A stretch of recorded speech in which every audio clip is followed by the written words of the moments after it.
당신께서 주님 말씀하신 것처럼 두세 사람이 주님의 이름으로 모인 곳에는 이 시간도 함께하고 계신 줄 믿습니다. 우리 하나님의 말씀 시편 66편 18절에서 20절에 있는 말씀을 제가 봉독해 드리겠습니다. 시편 66편 18절 말씀입니다. 내가 나의 마음에 죄악을 품었더라면 주께서 듣지 아니하시리라.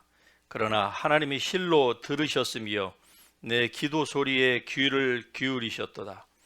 하나님을 찬송하리로다. 그가 내 기도를 물리치지 아니하시고 그의 인자하심을 내게서 거두지도 아니하셨도다.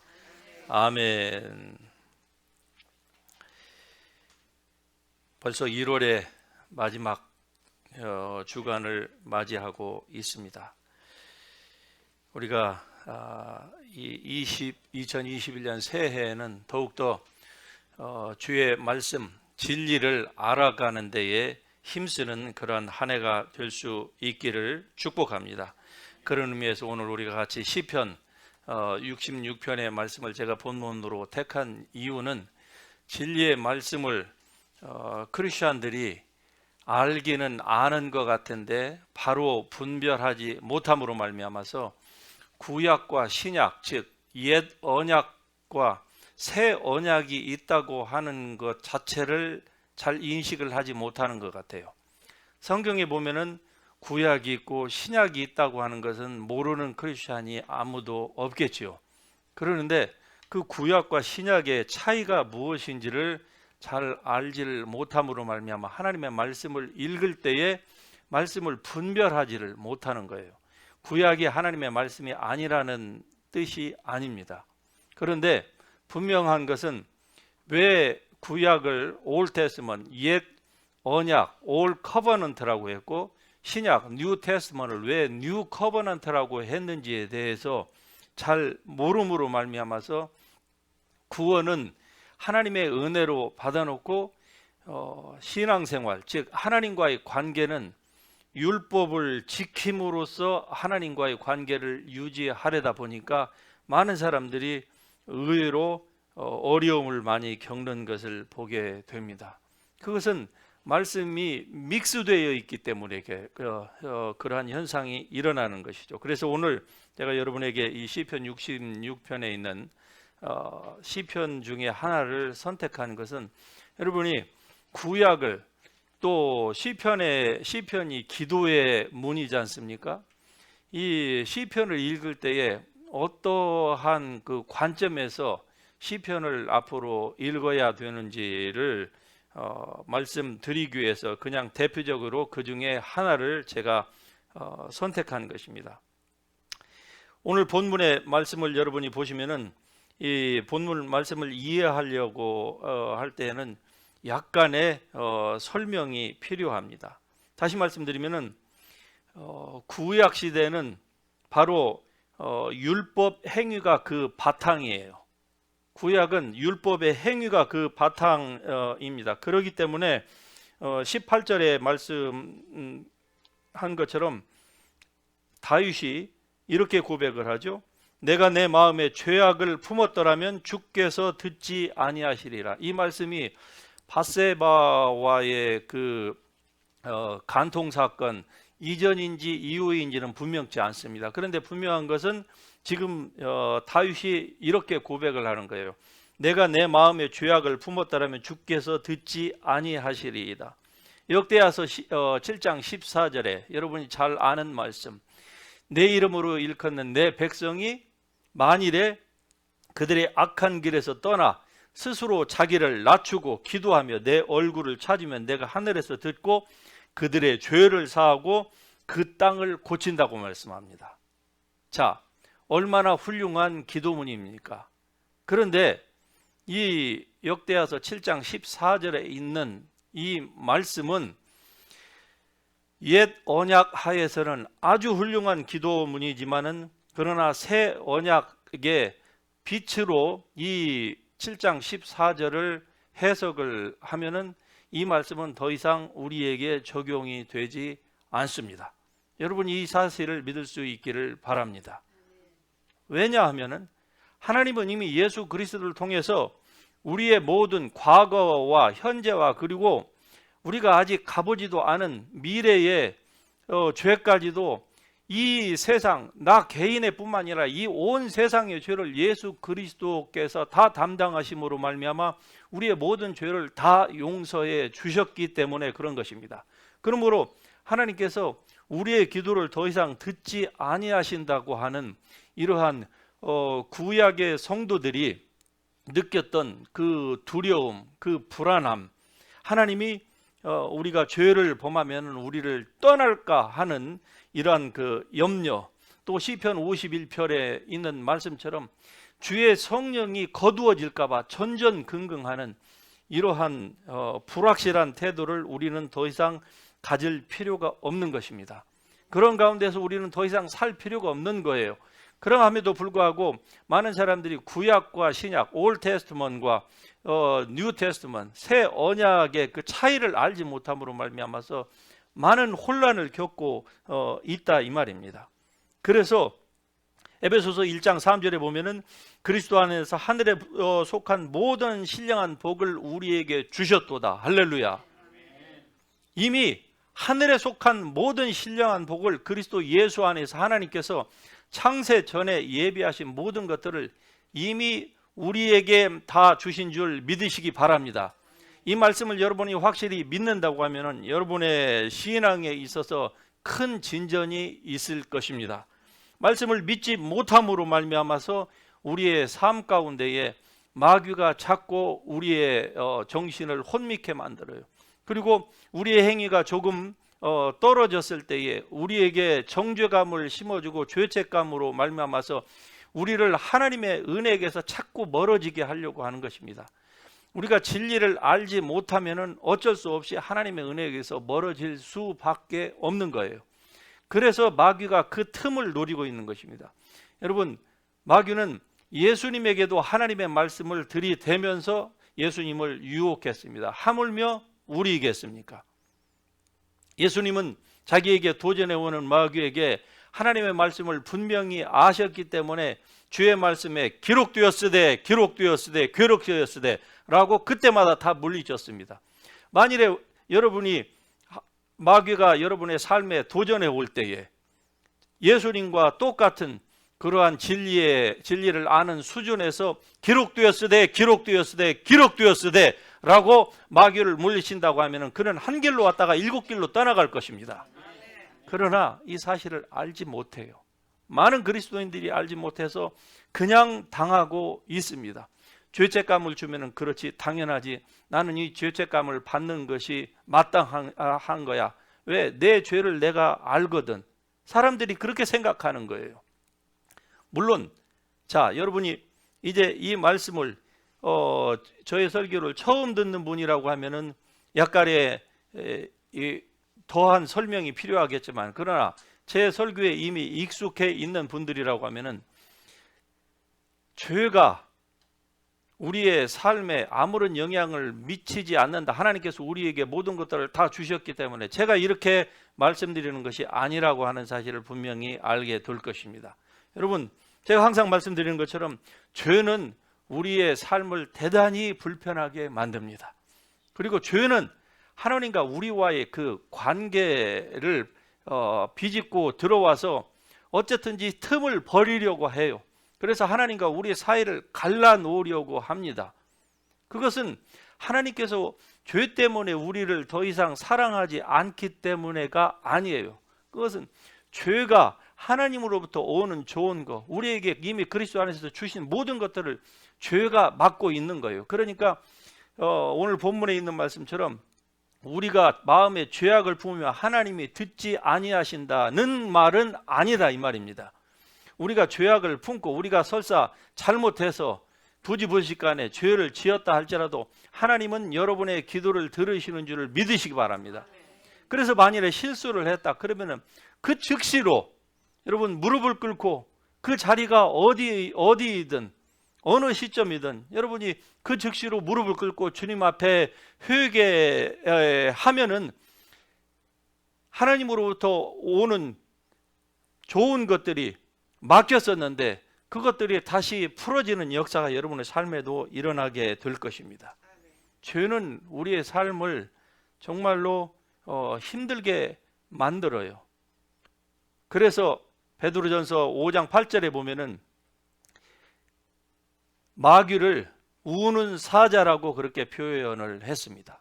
마귀가 우는 사자처럼 우리를 삼키려고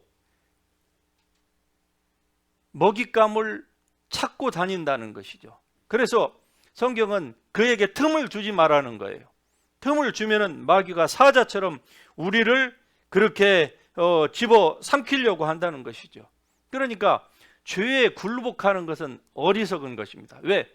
죄를 짓는 자는 죄의 종이 되는 줄 너희가 알지 못하느냐 그렇게 말씀합니다. 우리가 예수 그리스도로 말미암아 의의 종이 되었습니다. 그래서 이제는 하나님의 백성입니다. 더 이상 행악의 종자가 아니에요. 우리의 주인은 옛 마귀가 아닙니다. 우리는 결코 어둠에 속한 자가 아니에요. 빛의 자녀예요.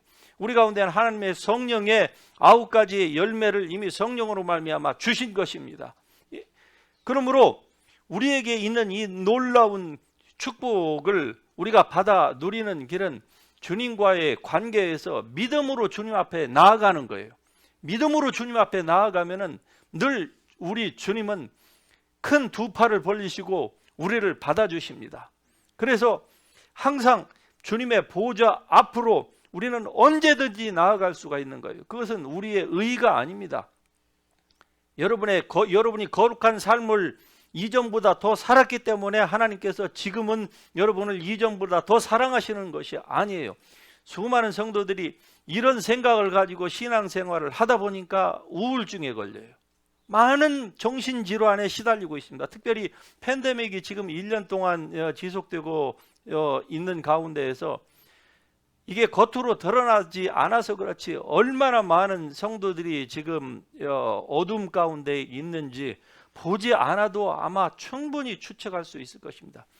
하나님의 은혜로 우리들은 지난 3월 말부터 계속적으로 예배를 드렸기 때문에 아마 그러한 것들을 거의 겪지 못했을 것이에요.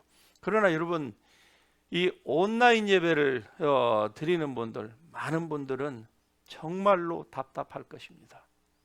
그런데 이미 거기에 다 이미 젖어 들었습니다. 몸을 다쳐서 병원에 입원한 한 성도의 얘기를 들어본 적이 있습니다. 의사가 이렇게 얘기하더래요.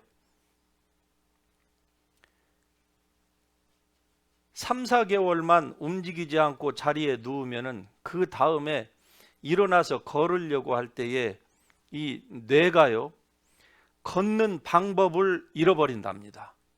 그래서 어떻게 걷는지를 모른대요. 그 말을 자기가 들었을 때에 무슨 농담이냐고 그랬대요.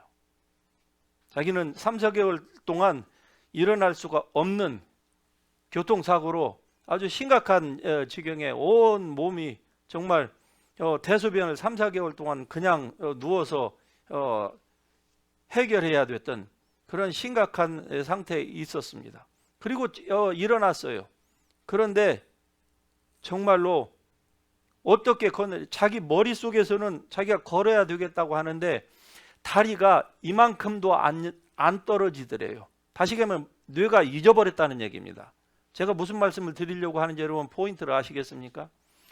지금 1년이 가까워오는 시간 동안 예배를 안 드리고 온라인 예배를 드리고 있다. 이미 다 잊어버린 겁니다.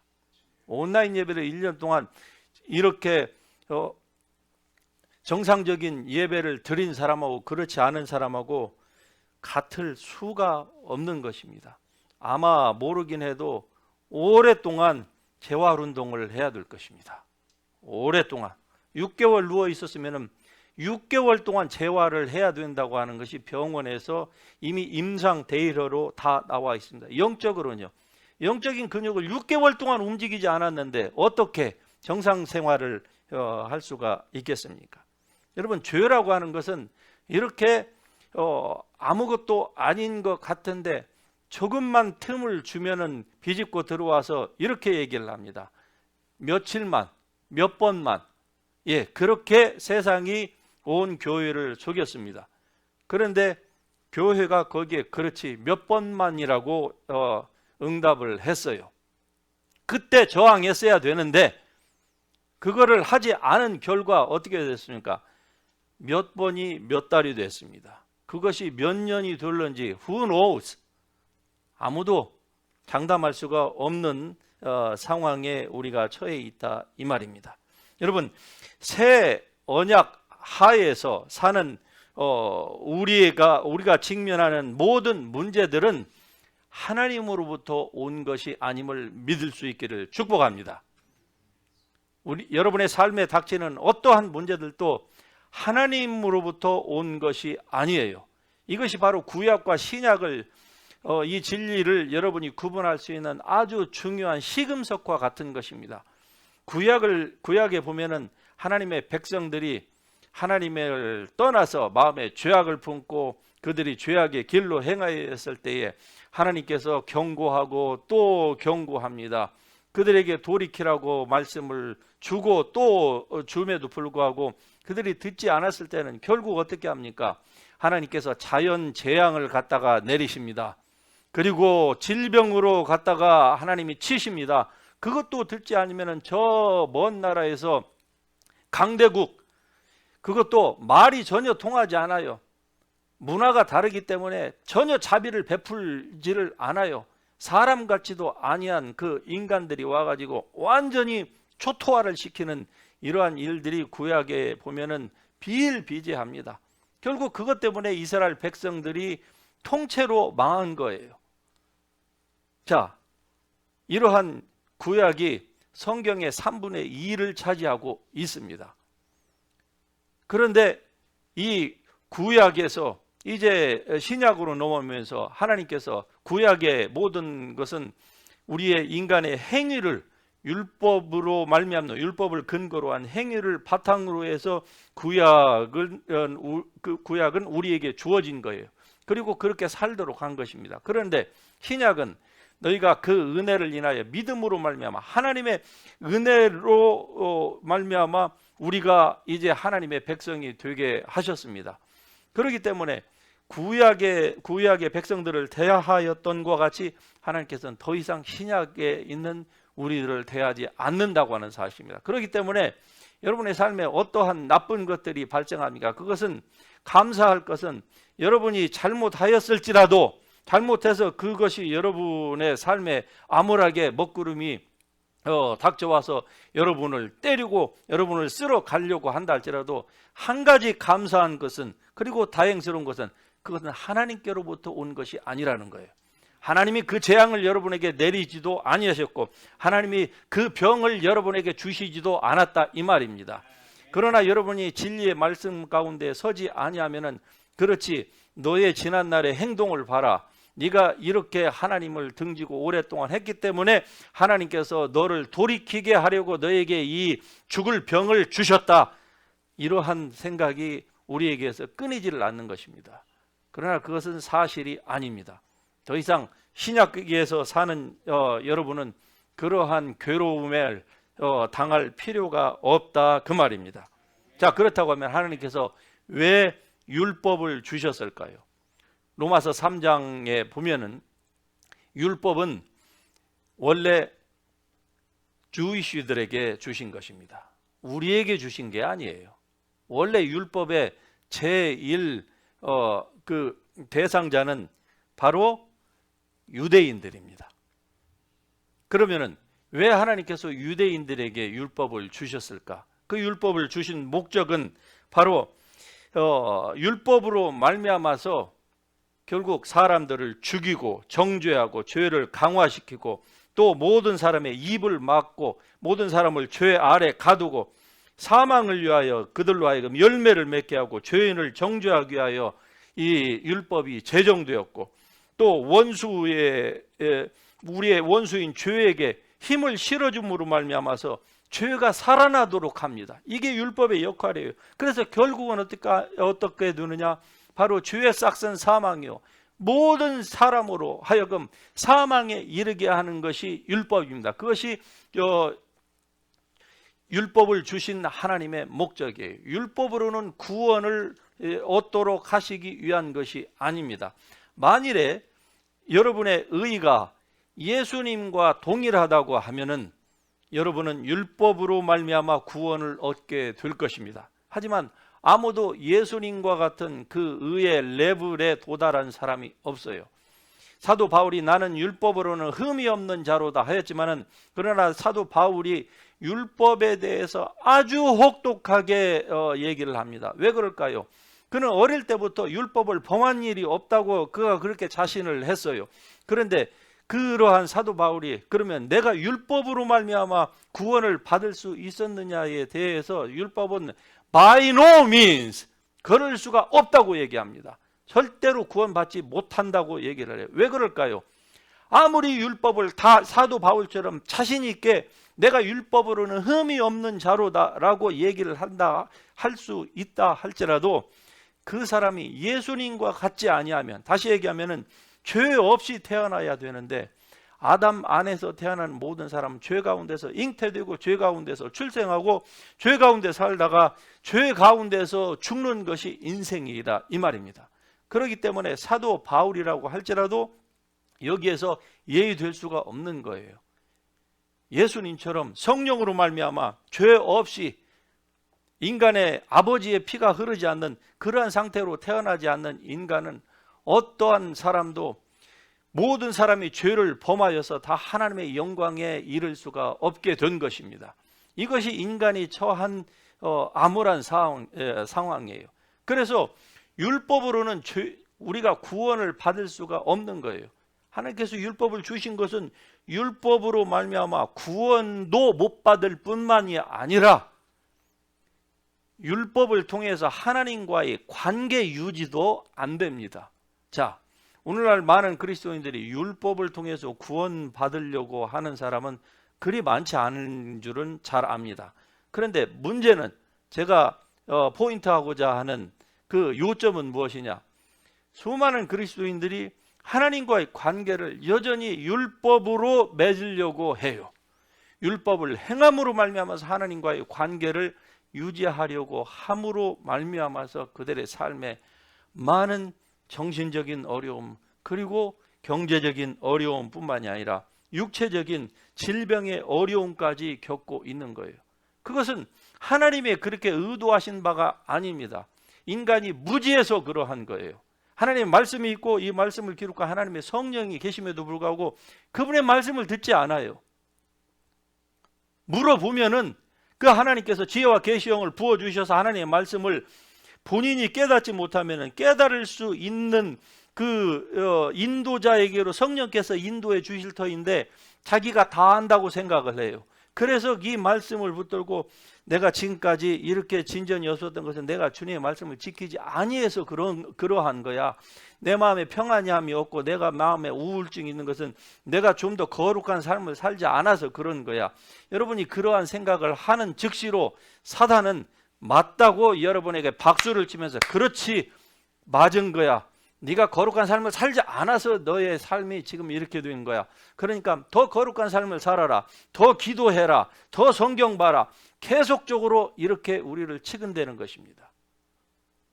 그러므로 말미암아 수많은 성도들은 그렇게 그게 자기가 사는 생각하는 것이 그리고 그 생각을 바탕으로 행동하는 것이 옳은 줄로 알고 그렇게 계속 달리는 말에 채찍질을 하고 있는 거예요. 그 결과 얼마나 달릴 수 있을까요?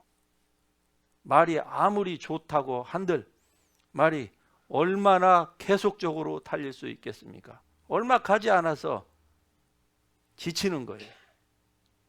그때에 찾아오는 것은 뭡니까? 이전보다 더한 낙심이 찾아올 수밖에 없는 것입니다. 다시 얘기하면은 더 빨리 갈수록 더 높이 올라갈수록 거기에서 멈추는 순간 낙폭이 더 크다 이 말입니다. 그로 인해서 수많은 그리스도인들이 지금 어려움에 직면하고 있는 것입니다. 이건 어찌 보면 당연한 거예요. 아니 하나님이 그렇게 만들으셨다는 것이 아니라 우리가 무지해서 그래요. 그래서 호세아 4장 6절에 내 백성이 지식이 없으므로 망하는도다. 하나님을 아는 바른 지식, 하나님을 진리를 알면은 진리가 여러분을 자유케 하는 줄 믿으시기 바랍니다. 진리가 여러분을 자유케 하는 것이지 기도가 우리를 자유케 하는 게 아니에요. 하나님의 말씀을 바로 분별하는 것은 바른 지식이, 성경 지식이 있어야만 합니다. 바른 성경 지식이 있어야 된다는 것은 구약부터 신약까지 뭐 달달달달 무슨 시험 공부하듯이 그렇게 외운다고 해서 그 지식이 있는 게 아니에요. 이것은 하나님의 말씀에 대한 원리를, 기본 원리를 깨달아야 돼요. 여러분, 구약은요 굉장히 디테일합니다. 어느 정도이냐, 먹어라 먹지 마라까지, 뭘 하면 산다, 뭐 하면 죽는다까지 아주 디테일하게 말씀합니다. 심지어는 생선 하나까지도, 동물의 말 발굽 하나까지도 비늘이 있다 없다, 먹어라 먹지 마라, 몸에 좋다 좋지 않다, 아주 디테일하게, 즉 눈에 보이게 얘기를 하고 있는 거예요. 왜 그럴까요? 구약의 백성들은 오늘 우리에게처럼 이런 그 완전 계시 지식이 그들에게는 없었습니다. 다시 얘기하면 어린아이들이라 이 말이죠.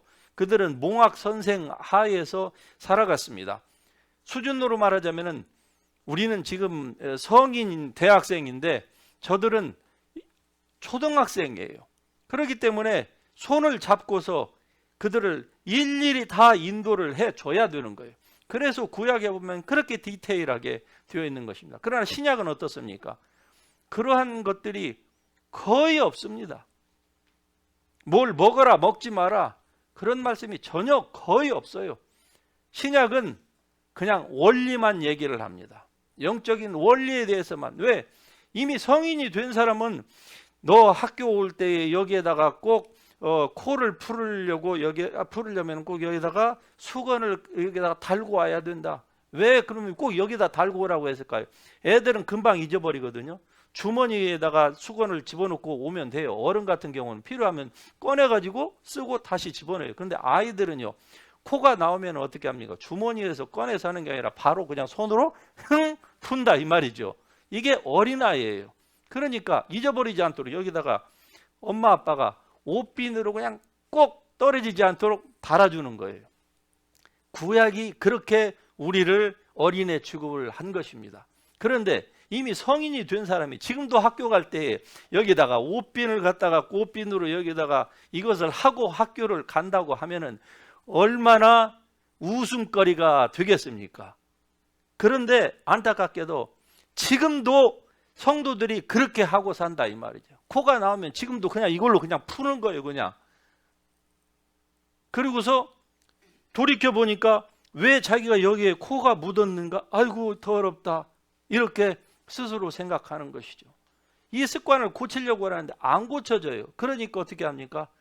올라갔다 내려갔다 요요 크리스천, 이러한 삶을 살고 있는 것입니다. 그렇다고 하면은 구약의 율법이 필요 없다는 말입니까? 그렇지 않습니다. 구약의 율법을 바로 사용하면은, 아니, 구약의 율법은, 즉 구약이 다 율법은 아니에요. 율법이 있고 또 다른 법이 있죠. 그런데 그 구약을 통틀어서 그냥 율법이라고 우리가 통칭을 하는 것이지만, 구약의 말씀이 우리에게 필요하지 않다, 십계명이 필요하지 않다는 말이 아닙니다. 당연히 필요합니다. 왜? 모든 성경은 다 하나님의 감동으로 된 것이기 때문에 그런 것입니다. 그래서 성경의 말씀은 신약뿐만이 아니라 구약도 우리에게 다 하나님으로부터 낸 완벽한 하나님의 완전 계시의 말씀입니다. 그러니까 우리가 성경을 신뢰할 수가 있는 거예요. 사람은 신뢰 못합니다. 그 어느 누구도. 그러나 하나님의 말씀은 참되십니다. 할렐루야. 여러분이 이 태도를 가지시고 성경을 접하고, 그리고 성경의 이 바이블 스쿨에서 이 바이블 스튜던이 되기를 원하신다고 하면은 여러분은 정말로 신앙에 있어서 대단한 진전을 맺게 될 것입니다. 구약의 말씀도 우리에게 동일하게 중요하다고 말씀을 드립니다. 왜? 여전히 우리를 교훈하고 책망하고 바르게 하고 의로 교육하기에 하나님의 말씀, 특별히 구약의 말씀이 유익하기 때문입니다. 그러나 그것이 우리를 의로 교육하고 교훈하고 책망하고 이렇게 우리를 바른 길로 인도한다고 해서 그것을 지킴으로 말미암아 하나님과의 관계를 맺는 것에 대해서는 사도 바울이 뭐라고 얘기를 합니까? 아주 호되게 꾸짖습니다. 그렇게 하지 말라는 정도가 아니에요. 그렇게 하려고 하는 사람은 결국 구원도 그렇게 구원의 길에 접어들으려고 하는 사람, 그것을 행함으로 말미암아 하나님으로부터 구원을 획득하려고 하는 사람은 저주의 저주를 받으라고 얘기합니다. 정말 혹독하게 남으라고 있는 거예요. 두 번째, 그렇게 율법을 행함으로 말미암아 하나님과의 관계를 맺으려고 하는 사람은 어떻게 되느냐? 구원은 하나님의 은혜로 받아놓고 관계 유지는 율법을 행함으로 하려고 하는, 그게 갈라디아 교인들이었거든요. 오늘 현대 갈라디아 교인들이 너무나도 많다고 하는 사실을 여러분 아십니까? 여러분도 이 사실을 알지 못하면 하나님과의 관계 유지를 전부 다 율법을 행함으로 거룩하게 삶으로 무엇을 하려고 하는 거예요. 그럴 때에 사도 바울이 하는 얘기를 여러분 기울이시기 바랍니다. 그는 하나님에게서 멀어진 자로다. 하나님의 은혜에게서 멀어질 수밖에 없는 거예요. 이건 구원을 받지 못한다라는 얘기가 아닙니다. 율법을 행함으로 하나님과의 관계를, 릴레이션십을 유지하려고 하면 결국 어떻게 되느냐, 결국 그의 삶에서 영적인 라이프에 드라이가 생긴다 이 말입니다. 그로 말미암아서 자기도 모르게 서서히 영적으로 메말라가는 거예요. 그런데 하나님의 말씀을 분별을 하지 못하니까 메말라 갈수록 신앙생활을 오래 한 그리스도인들은 어떻게 합니까? 더 열심을 냅니다. 자꾸 열심을 내는 거예요. 내가 열심을 하지 않아서 그랬겠지. 그래서 내 마음이 이렇게 공허한 거야. 그래서 뭐 이런 일들이 이렇게, 그래서 자꾸 자기 자신을 더 채찍질해요. 그래서 이미 말씀드린 것처럼 말을 채찍질 하다 보면은 언젠가는 지치거든요. 그때에 이제 자기 자신이 완전히 바닥으로, 이전에 알고 있었던 모든 성경 지식, 열심 이런 것들이 하나도 먹히질 않아요.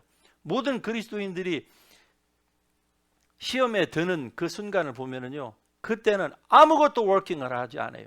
기도해도 아무런 감동도 없고 하나님 말씀을 읽어도 이미 모든 것들이 다 소진됐어요.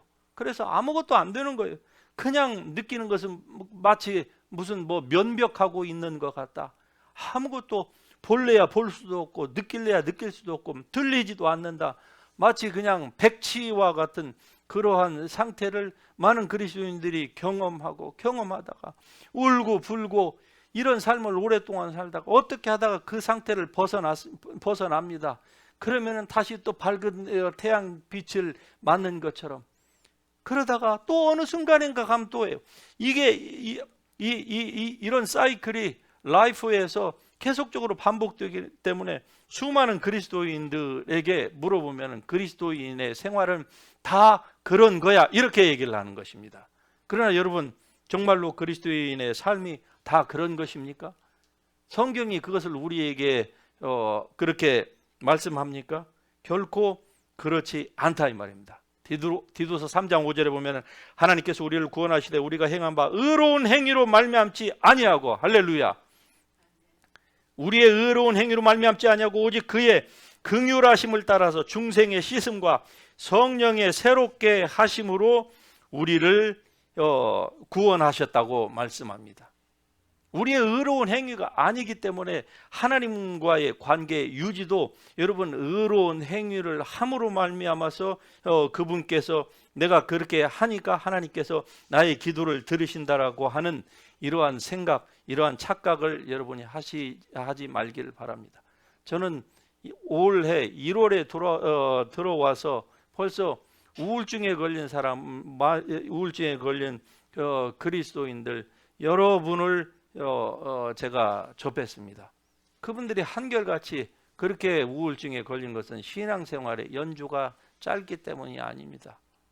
다 사역자 수준이에요. 실제 사역자이고 그런데 왜 그렇게 되었는지에 대해서는 이미 제가 여러분에게 이미 말씀을 드린 바와 똑같습니다. 감사한 것은 하나님은 항상 여러분의 기도를 들으십니다. 할렐루야. 언제든지 주님의 보좌 앞으로 은혜가 필요하다면 그냥 달려나가세요. 담대하게 달려나가세요. 하나님의 이름을 어디에서든지 여러분이 어떤 상황에 어떤 진흙탕에 빠졌을지라도 실수로 그 자리에서 누구든지 주의 이름을 부른 자는 구원을 받으리라. 할렐루야. 주님의 이름을 부르세요. 그 자리에서 부르세요. 주님의 이름을 부르는데 무슨 준비운동이 필요합니까? 그걸 하기 위해서 무슨 산 위에 올라가야 됩니까? 아닙니다. 종교는 그렇게 우리를 잘못 가르쳤어요. 종교적인 메시지는 그래요. 기독교 안에서 얼마나 종교적인 메시지가 많은지 모릅니다. 제가 말하는 종교적인 메시지라고 하는 것은 율법적인 메시지를 얘기하는 거예요. 얼마나 많은 교회에서 얼마나 많은 설교자들이 설교 가운데에 하나님의 생명의 말씀이 아닌 삶만을 얘기했어요. 사는 것, 생활을 얘기해요. 보세요, 여러분. 유튜브에서 설교만 쳐도 정말 수천, 수만 건의 설교가 나오지 않겠습니까? 그런데 그 설교를 들어보세요. 아마 다수가 그 설교의 내용을 보면은 다 생활에 관련된 것입니다. 다 삶에 관련된 것이에요. 원리를 얘기하지 않아요. 뭐 해라, 뭐 해라, 뭐 하지 마라, 하지 마라. 이거예요. 11조 해라, 뭐 해라, 뭐 하지 마라. 사랑하라. 이게 다 삶에 대한 설교를 하는 거예요. 다시 얘기하면은 이미 대학생이 된 사람한테 국민학교 입학할 때의 그 수준으로 지금 얘기를 하고 있는 거예요. 그러면은 계속적으로 그런 메시지만을 들으면은 인간이 똑똑한 것 같아도 절대 그렇지 않습니다. 하나님의 말씀을 들어야 인간은 살게 되어 있거든요. 그리스도인이 그렇습니다. 사람이 떡으로만 살 것이 아니요 하나님의 모든 말씀으로 살아야 되는데 하나님의 말씀을 늘 그 수준밖에 듣지를 못하면은 그의 IQ 수준이 바로 그렇게 떨어지는 거예요. 그래서 그의 행동이 그렇게 나옵니다. 그것이 현실적으로 여러분이 그런 삶을 살았고 지금도 수많은 사람들이 크리스천들이 사회에 나아가면은 그냥 공중을 펄펄 날아다닙니다. 그러나 영적으로는요 여전히 아이와 같습니다. 어린아이의 일을 벗어버리지를 못하는 거예요. 사도 바울이 뭐라고 얘기합니까? 내가 어렸을 때는 생각하는 것이 어린아이와 같고 말하는 것이 어린아이와 같고 행동하는 것이 어린아이와 같았는데 이제는 그러한 일을 벗어버리라고 얘기합니다. 그런데도 불구하고 수많은 그리스도인들이 아직도 어린아이와 같은 삶을 살고 있는 것입니다. 왜? 영은 영이고 육은 육이기 때문에 그래요. 세상은 영적인 것에 대해서 아무리 세상이 뛰어나다고 할지라도 하나님의 말씀을 알지 못하면 육적인 즉 세상적인 것이 영적인 것을 절대로 대처해 줄 수가 없는 것입니다. 아무리 세상에서 뛰어난 사람이라도 예수 그리스도 안에 들어오면은 그는 어린아이에 불과한 거예요. 그러면 이 어린아이가 자라기 위해서는요 과정이 필요한 것입니다. 그런데 그 과정에 있어서 교회에서는 그냥 열심히만 하라고 하는 거예요. 당연히 열심을 해야죠. 성경에서 보면 열심을 내라, 회개하라. 이게 우리를 향하신 하나님의 말씀입니다. 그런데 그것만 있는 게 아니에요. 그 안에 주님께서 말씀하시는 것은 무엇보다도 내 속에 있는 선한 것을 분별하라고 말씀합니다. 여러분 속에 얼마나 귀한 선한 것이 있는지 여러분은 이 2021년 새해에는 정말로 잘 깨달을 수 있기를 주의 이름으로 축복합니다. 여러분 가운데 있는 믿음의 교제가 너희 가운데 있는 선을 알게 한다고 말씀하시죠. 빌레몬서 1장 6절의 말씀입니다. 여러분이 얼마나 그리스도 안에서 선한 존재인지 여러분의 육신에는 선한 것이 없을지라도 여러분의 영의 사람은 이미 그리스도 안에서 하나님이 주신 그 모든 것들이 여러분의 영의 사람에게 다 주어졌다고 하는 것 얼마나 선한 힘과 능력이 있습니까? 그런데 이것을 우리가 알지 못하면은요 결국 정죄의 직분에 갇히게 되는 것입니다. 고린도후서 3장 9절에 보면은 정죄의 직분이 영광이 있은즉 의의 직분은 영광이 더욱 넘치리라. 좀 어려운 말씀 같아요. The ministration of the condemnation. 예, 정죄의 직분. 그리고 the ministration of righteousness. 의의 직분. 이 말씀은 단 한 말씀이지만 이 말씀이 구약과 신약을 정확하게 구분해 줍니다. 즉 구약이 행하는 모든 것은요 정죄예요. 구약은 율법은 사람을 정죄합니다. 율법은 사람을 살리기 위해서 주신 게 아니에요. 율법은 사람을 죽이기 위해서 하나님께서 주신 것입니다. 왜 그럴까요? 구세주 예수 그리스도를 바라보도록 하기 위한 것이 율법입니다. 그렇기 때문에 율법으로는 구원을 얻을 수 있는 사람이 아무도 없다고 말씀하잖아요. 그러니까 율법은 뭐합니까?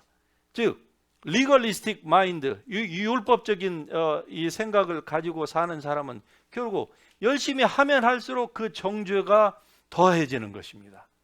그렇기 때문에 신앙의 성장이 그렇게 연조에 비해서 노력하는 것만큼 되지가 않아요. 자, 그런데 정죄의 직분이 영광이 있은즉 의의 직분은 영광이 더욱 넘치리라. 신약은요 의의 직분이에요. 다시 말씀드리면 신약은 이 새로운 언약은 우리를 의롭다고 칭하시는 것입니다. 아무런 조건이 없어요. 구약에서는 그렇게 칭하려면은 정말로 자기의 온 삶을 다 불사르게 내어 줘야만 해요. 그런데 그런 사람이 한 사람도 없지요. 구약에서 한 사람도, 예수 그리스도 말고는 그런 사람을 하나님께서 한 사람도 없다고 그랬어요. 온 세상을 보니까 자기의 뜻을 아는 자도 없고 자기가 하나님을 찾는 자도 없고 다 행악의 종자요. 다 이 고집센 이 노새와 말처럼 곱비 불린 망아지처럼 그게 다 인간이라는 것이죠. 그로 말미암아서 구약을 가리켜서 정죄의, 구약이 행한 것은 정죄의 직분이라는 거예요. 구약이 행했던 그 사역은 결국 율법의 사역은 정죄예요. 자, 그런데 우리에게 주신 신약의 사역은 뭡니까? 의의 사역입니다. 우리를 의롭다 칭하신 거예요. 예수 그리스도를 믿기만 하면 누구든지 다 의롭다 칭해 주신다. 의의 the ministration of righteousness, 이 의의 사역으로 주님께서는 성령을 통해서 우리에게 네가 의인이다라고 얘기를 하고 있는 것입니다. 누구든지 그리스도 안에 들어와 있으면 그는 완벽한 의인이다. 할렐루야. 이전 것은 지나갔으니 보라 새 것이 되었도다. The new has come, the old has gone. 이미 가고 없는 거예요. 새로운 것. 우리는 그리스도 안에서 새로운, 그러므로 하나님의 그 선하심이 우리 육체 가운데에는 없지만 그러나 그리스도 안에서 새로워진 여러분의 영의 사람 안에는 바로 이 선함이 있는 것입니다. 그러므로 이 의의 직분에 여러분은 이제 종이 되어야 하는 것입니다. 그건 하나님의 은혜를 여러분이 믿을 때에, 그리고 바로 이해할 때에 이러한 의의 직분의 직분자가 될 수가 있는 거예요. 고린도후서 3장 10절에는 이렇게 말씀합니다. 모세의 얼굴에 빛났던 영광은 새 언약, 즉 모세의 얼굴에 빛났던 그 영광은 바로 정죄의 직분도 영광이 있다고 했어요. 정죄, 그 율법을 지킴으로도 모세처럼 얼굴에 빛이 날 수 있다는 겁니다. 그런데 그 말씀의 의미는 새 언약의 영광에 비하면 모세의 얼굴에 빛났던 그 영광은 아무것도 아니라는 거죠. 이는 마치 성경이 이렇게 표현을 합니다. 달빛과 햇빛의 그 brightness, 그 difference를 보라는 거예요. 달빛만 봤을 때는 깜깜한 어둠 가운데에서 정말로 고맙지요. 그런데 밝은 태양이 떠올랐습니다. 그 밝기를 보니까 달빛과 비교가 안 된다는 것이요. 그러니까 모세의 얼굴에 빛났던 그 영광, 그거는 새로운 영광에 비하면은 아무것도 아니다. 무슨 말씀입니까? 여러분이 신약의 가운데서 신약 시대에 태어난 거, 이 자체가 바로 하나님의 한량없는 은혜입니다. 설사 여러분의 손에 아무것도 가진 것이 없어서 여러분이 이 세상에서 지금부터 죽을 때까지 설사 그냥 비참하게 산다 할지라도 우리는 하나님 앞에 불평할 수 있는 조건이 아무것도 없습니다. 왜? 구약의 선지자들은 우리가 알고 지금 있는 이러한 기본적인 이러한 사실을 알려고 그들은 만세와 만대로부터 얼마나 그들은 노력을 했습니까? 자기의 몸을 불사를 만큼 그렇게 율법에 열심을 내었고 그 하나님의 얼굴을 뵈려고 주님의 성전을 그렇게 사모했습니다. 여러분 사도행전에 보시면은 흩어졌던 그 디아스포라 주이시들이 왜 6월절에 그들이 15개국의 그 이민자들이 왜 로먼 엠파이어 전체에 흩어져 있다가 왜 그 자리에 모인 줄 아십니까? 하나님의 영광을 보기 위해서예요. 하나님의 영광을. 왜? 예루살렘에만 하나님의 영광이 있다고 하는 것을 그들은 수천 년 동안 그렇게 교육을 받아 왔습니다. 그래서 그 하나님의 영광을 보기 위해서 그들이 예루살렘에 모였던 거 아닙니까? 우리는요, 더 이상 예루살렘에 갈 필요가 없습니다. 그 하나님의 그 영광이 어디에 있습니까? 여러분 안에 있습니다. 할렐루야. 그 영광을 찾기 위해서 무엇을 할 필요가 없는 거예요. 그럼 우리 안에 이 영광이 있으니까 이제 뭐 나 그냥 혼자 살아도 되네. 그렇죠. 살아도 괜찮습니다. 교회 안 나와도 되네. 예, 안 나와도 돼. 11조 안 해도 되네. 안 해도 상관없습니다. 하나님은 돈이 없어갖고 여러분을 앵벌이로 이 세상에 태어나게 하신 분이 아닙니다. 가난해가지고 하나님께서 뭘 여러분에게 달라고 하시는 분이 아니에요. 그냥 이대로 여러분이 그냥 교회도 안 나와도 되고 아무것도 안 해도 돼요. 여러분이 진짜 구원받고 하나님의 말씀이 여러분 안에 있다고 하면은. 그러나 과연 성경이 그것만 얘기합니까? 사람은 절대로 혼자 살 수가 없습니다. 구원은 유지는 할 수가 있어요. 그런데 하나님께서 당신의 아들 예수 그리스도를 통해서 여러분과 저를 구원해 주신 것은 그냥 구원받고 천국에만 가라고 하나님께서 그렇게 하셨다고 하면은 정말로 우리는 필요가 없겠죠. 예수님께서 이 세상을 떠나시면서 남겨놓으신 유일한 오가니제이션이 바로 교회입니다. 이 교회론이 바르지 못하니까 오늘날 세상에 이렇게 속는 거예요. 마귀에게. 그래서 그 기라성 같은 수만 명, 수십만 명을 거느린 목사가 대통령이 한 말에 그냥 알아서 그냥 무릎을 꿇고 기고 있는 그런 형국이 아닙니까? 결국 모른다는 것이죠. 하나님의 말씀을 바로 알면은 그렇게 삼척동자라도 크리스찬이면 그렇게 행동할 수가 없는 것입니다. 결국 그들이 외쳤던 것은 무엇입니까? 정죄의 직분, 그 이상이 되지 못하였던 거예요. 본인들이 그러니 그 밑에서 있는 수만 아니라 수백만이라고 할지라도 어떻습니까? 교인들이 다 세상과 다 야합하고 있습니다. 전부.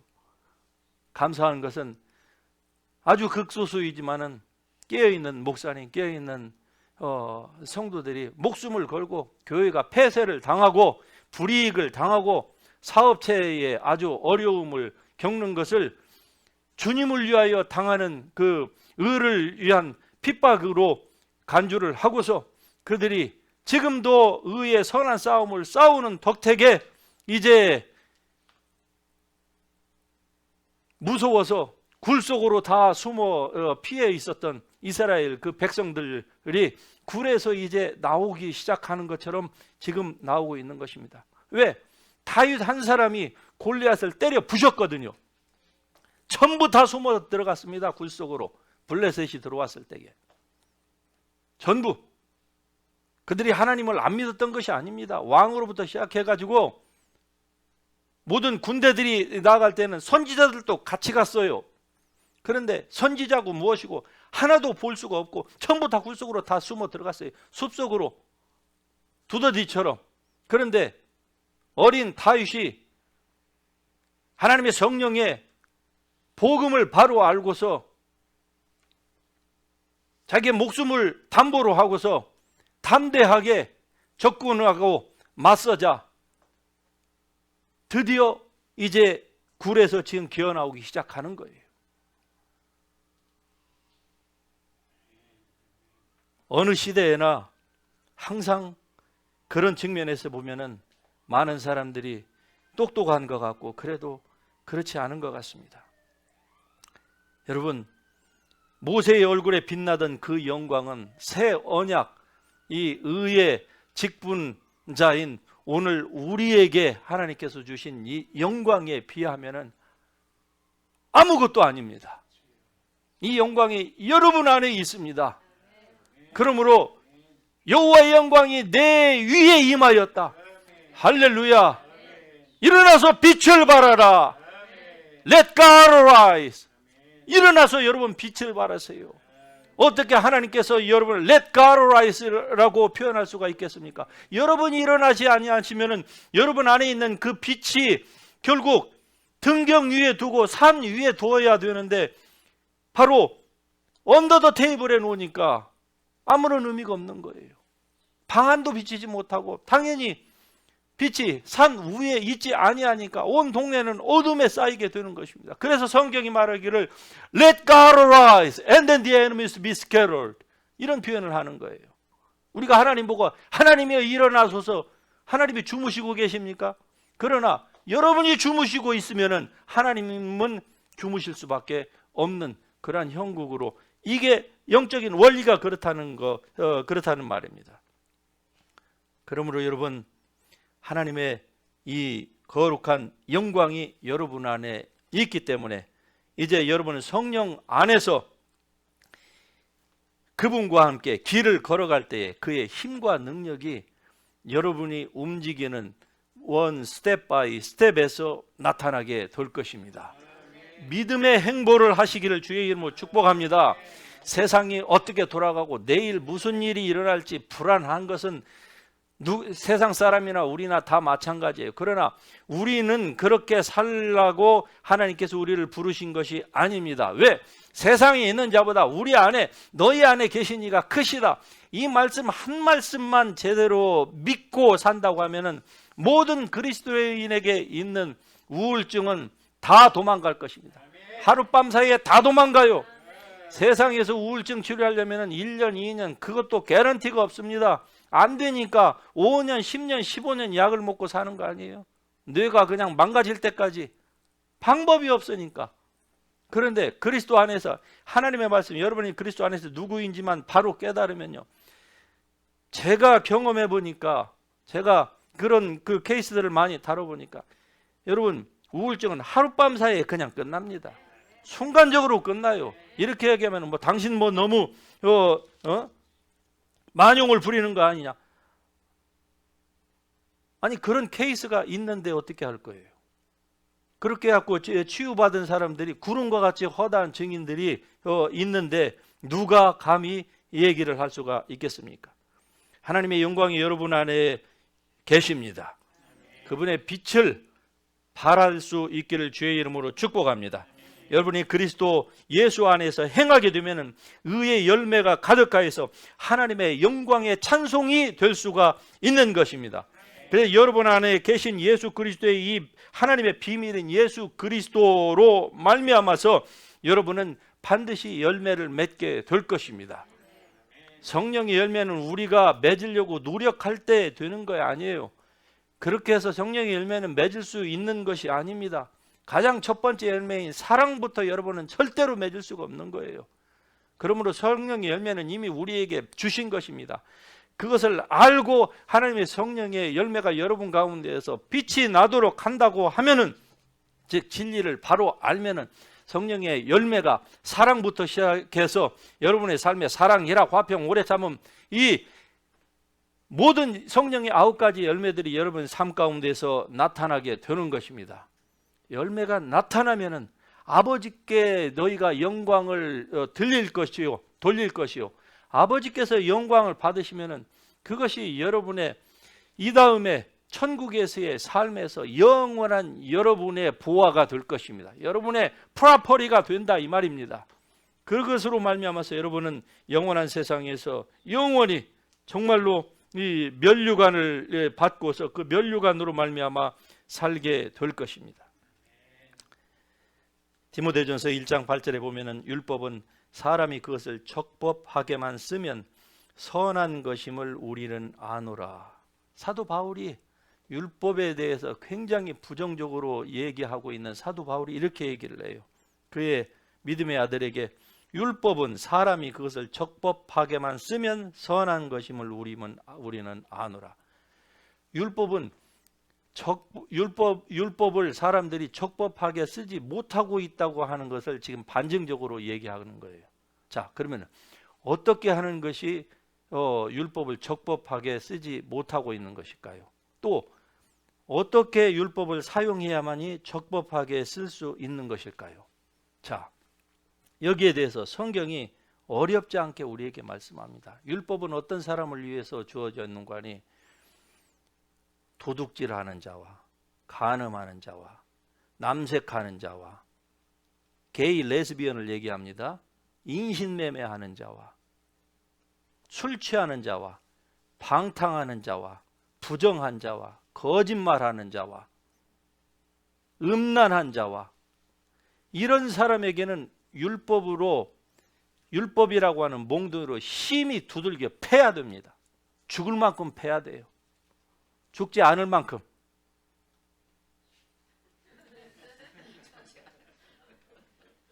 율법의 용도가 그렇다고 말씀하는 거예요. 죽지 않을 만큼. 왜? 그렇게 패서 정죄감을 갖다 불러일으키라는 것이죠. 그래서 네가 이렇게 살면은 너는 죄를 짓는 자는 죄의 종으로서 죽을 수밖에 없다.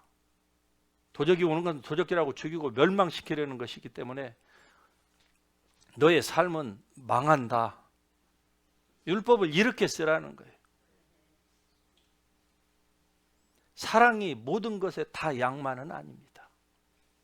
곁길로 나아가는 사람에게는 율법이라고 하는 몽둥이로 이렇게 종용을 해야 된다는 것이죠. 그러면은 그 율법의 말씀을 듣고 사람이 돌이킬 수 있다는 것이죠. 이게 적법하게 쓰는 거예요. 그런데 율법을 적법하게 쓰지 못하는 경우가 뭡니까? 이미 여러분에게 제가 지금 오늘 한 편의 하루의 설교에서도 지금 몇 번을 반복해서 말씀을 드렸습니다. 하나님과의 관계를 율법을 지킴으로써 유지하려고 하는 것은 율법을 적법하게 쓰지 못하는 것입니다. 그러니까 율법을 적법하게만 쓰면은 율법이 선한 거예요. 율법이 악하느냐? 사도 바울이 그렇게 질문을 합니다. 로마서 교인들에게 율법이 악하느냐? 그럴 수 없느니라. 율법은 선하다고 얘기를 해요. 전제가 있습니다. 선하게 사용할 줄 알 때에. 그러니까 구약의 말씀을 정확하게 신약의 새 언약의 빛 가운데서 이해를 하게 되면은 율법을 적법하게 사용할 수가 있게 되는 것이죠. 그러니까 항상 문제는 하나님의 말씀에 있는 게 아니에요. 구원받은 사람이 율법을 잘 사용하지 못할 때의 모든 문제가 거기에서 나오는 거예요. 그래서 많은 그리스도인들이 정말 이 정신적인 질환, 아니 어떤 때보다도 지금이 정말로 이 정신질환에 시달리는 그리스도인들이 너무 많습니다. 제가 세계를 다니고 한국을 가고 해도 그때마다 이 우울증 때문에 자살하려고 하는 사람, 또 자살까지는 아니지만 극단적으로 자꾸 그 생각이 그쪽으로 코너에 몰려지는 사람, 이런 사람들이 너무 많기 때문에 그런 거예요. 그만큼 이 말씀 이러한 현상이 나타나는 것은 그만큼 교회 안에서 이게 이 말씀의 분별이 안 되기 때문에 그래요. 그래서 여러분이 그리스도 안에서 어떤 사람인지를 분명히 아실 수 있기를 바랍니다. 여러분은 그리스도 안에서 하나님을 따라서 의와 진리와 거룩함으로 지으심을 받은 새로운 사람입니다. 예수 그리스도와 동일한 하나님의 의가 되었습니다. 그러므로 모든 선한 것이 여러분 안에 있습니다. 예수 그리스도를 죽은 자 가운데서 살리신 그 동일한 부활의 능력이 여러분 안에 거하십니다. 그러므로 어떠한 질병이 있든지 간에 여러분은 주님이 채찍에 맞음으로 여러분을 이미 낫게 하셨다고 하는 그 말씀을 적용하고 그 말씀을 여러분이 믿고, 그래서 여러분이 병을 꾸짖고 마귀를 꾸짖고 한다고 하면은 병이 여러분에게서 결코 여러분을 이기지 못할 것입니다. 여러분은 어떠한 암울한 질병도 어떠한 암울한 상황도 결코 여러분을 휩쓸어 가지 못할 것이에요. 세상에 쓰나미라고 하는 것이 존재하는 것은 압니다. 그러나 영적으로 아무리 쓰나미가 올지라도 여러분, 반석 위에 세운 사람의 그 집은 절대로 쓸어가지 못한다고 얘기합니다. 이건 세상의 원리와는 다른 거예요. 세상에는 아무리 반석 위에 있어도 쓰나미가 오면은 집이 다 내려갑니다. 다 쓸려져 가요. 그러나 영적으로는 그렇지 않다는 거예요. 왜?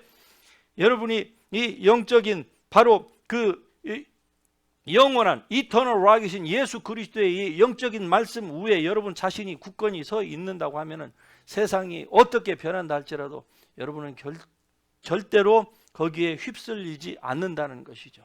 그러니까 교회는 언제든지 어떻습니까? 세상과 반대로 가는 거예요. 그래서 제가 늘 강조하는 것이 이 팬데믹 때에 이 교회가 세상과 똑같은 방향으로 가는 것은 말하자면 살았다 하는 이름은 있으나 실상은 죽은 4대 교회와 같은 이 교회가 현대 교회에 너무 많다는 것이죠. 세상과 항상 반대로 가게 돼 있는 것이 교회입니다. 그게 복음이에요. 그러니까 그렇지 않은 것에서 성경은 뭐라고 얘기합니까? 너는 그러한 자리에서 너는 떠나라고 얘기합니다. 이제 떠나야 돼요. 왜? 주님이 오실 때가 정말로 가까웠습니다. 오늘 밤에 주님이 오신다고 해도 세상은 아무 이상이 없을 정도로 지금 온 환경적으로, 여러분 정치적으로, 사상적으로 세상이 완전히 지금 케이아스에 들어가 있습니다. 누가 이것을 만들었습니까? 하나님께서 이것을 초래하셨다고요? 이것을 허락하셨다고요?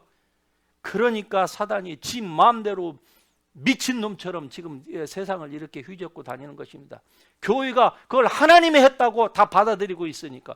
하나님이 했다고 하면은 왜 그렇습니까? 그냥 다 죽어야죠. 뭐하러 기도를 합니까? 하나님께서 보내셨다고 하면은 그냥 가장 먼저 이 바이러스에 전염돼 갖고 가장 먼저 가야죠. 왜? 사는 것이 그리스도인이 죽음은 더 유익함이라. 바로 죽어서 주님 앞으로 가야 될 것이 아닙니까? 하나님이 진짜 주셨다고 하면은, 하나님이 여러분의 병을 주셨다고 하면은 여러분 병원에 가서 치유받으려고 그렇게 애동바동 아동바동 할 필요가 없습니다. 그냥 주여 오늘 밤에 당장 죽여 주시옵소서 이렇게 기도해야 되는 거예요. 그게 하나님의 뜻이니까. 우리의 잘못된 생각이 이렇게 사단의 역사를 오히려 더 흥황하게 만드는 것입니다. 그러므로 하나님의 말씀을 바로 분별할 수 있기를 주님의 이름으로 축복합니다. 진리를 알지니 진리가 너희를 자유케 하리라. 이 진리로 말미암아 여러분이 자유케 될 수 있기를 주의 이름으로 축복합니다. 여러분 일어나셔서 우리 같이 이 진리의 말씀 붙들고, 여러분이 지금껏 잘못 생각하셨던 것이 있으셨다고 하면은 여러분 바로 깨닫게 해주셔서 감사합니다. 진리의 말씀 붙들고 내가 다시 서겠습니다 하고 우리 같이 동성으로 주여 한번 부르고 같이 기도하겠습니다. 주여.